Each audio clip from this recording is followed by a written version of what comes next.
नमस्कार, आप देख रहे हैं न्यूज़ राग। बिहार में अपनी गाड़ी से सफ़र करना अब पहले से कई ज़्यादा महंगा साबित हो रहा है। पेट्रोल डीजल के दाम पहले से ऊंचे और अब राज्य सरकार ने स्टेट हाईवे पर भी टोल टैक्स लगाने का बड़ा फैसला ले लिया है। सवाल उठ रहा है, क्या इसकी असली वजह शराबबंदी से घटता राजस्व है? आइए पूरी रिपोर्ट में समझते हैं। सबसे पहले बात पेट्रोल की। पड़ोसी राज्य उत्तर प्रदेश और बिहार के दामों में लगभग 12 रुपए प्रति लीटर का फर्क देखा जा रहा है। इसके अलावा पेट्रोल में मिलाए जा रहे इथेनॉल की वजह से वाहनों की खराबी और माइलेज घटने की शिकायतें भी बढ़ी हैं। यानी आम आदमी की जेब पर पहले से बोझ बढ़ा है और अब टोल टैक्स इसमें एक नई परत जोड़ने का काम कर रहा है। बिहार सरकार के पथ निर्माण विभाग ने राज्य के करीब 40 स्टेट हाईवे, 250 मीटर के लंबे 94 पुलों पर टोल टैक्स लगाने का निर्णय लिया है। निजी गाड़ियों यानी प्राइवेट नंबर की कार जीप को इस टैक्स में छूट दी जाएगी, लेकिन शुरुआती टैरिफ में छूट सिर्फ 2 पहिया, 3 पहिया, ट्रैक्टर और कृषि कार्यों में इस्तेमाल होने वाले वाहनों तक सीमित थी।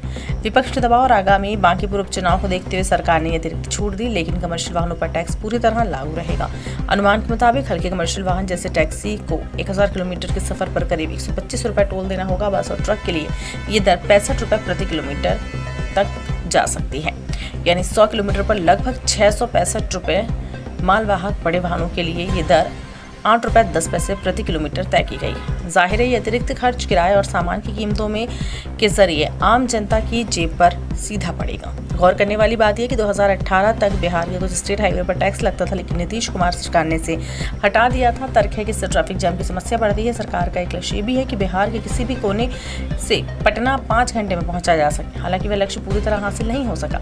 अब बड़ा सवाल ये कि आखिर सरकार को ये कदम क्यों उठाना पड़ा। आखिर बताते हैं कि इंफ्रास्ट्रक्चर पर होने वाले सरकारी खर्च करीब 38% घटा है, जबकि सब्सिडी पर खर्च 164% तक बढ़ा है। महिलाओं को दी गई आर्थिक सहायता और 125 यूनिट बिजली मुफ्त जैसी योजनाओं पर भारी भरकम बजट खर्च हुआ है। दूसरी ओर शराबबंदी लागू होने के समय जो राजस्व करीब 5000 करोड़ रुपए सालाना था, वह घटकर 2500 से 3000 करोड़ रुपए के आसपास रह जाने का अनुमान है। ऐसे में विशेषज्ञ मान रहे हैं कि पेट्रोल डीजल पर टैक्स और अब टोल टैक्स के जरिए सरकार इसी राजस्व की भरपाई करने की कोशिश कर रही है।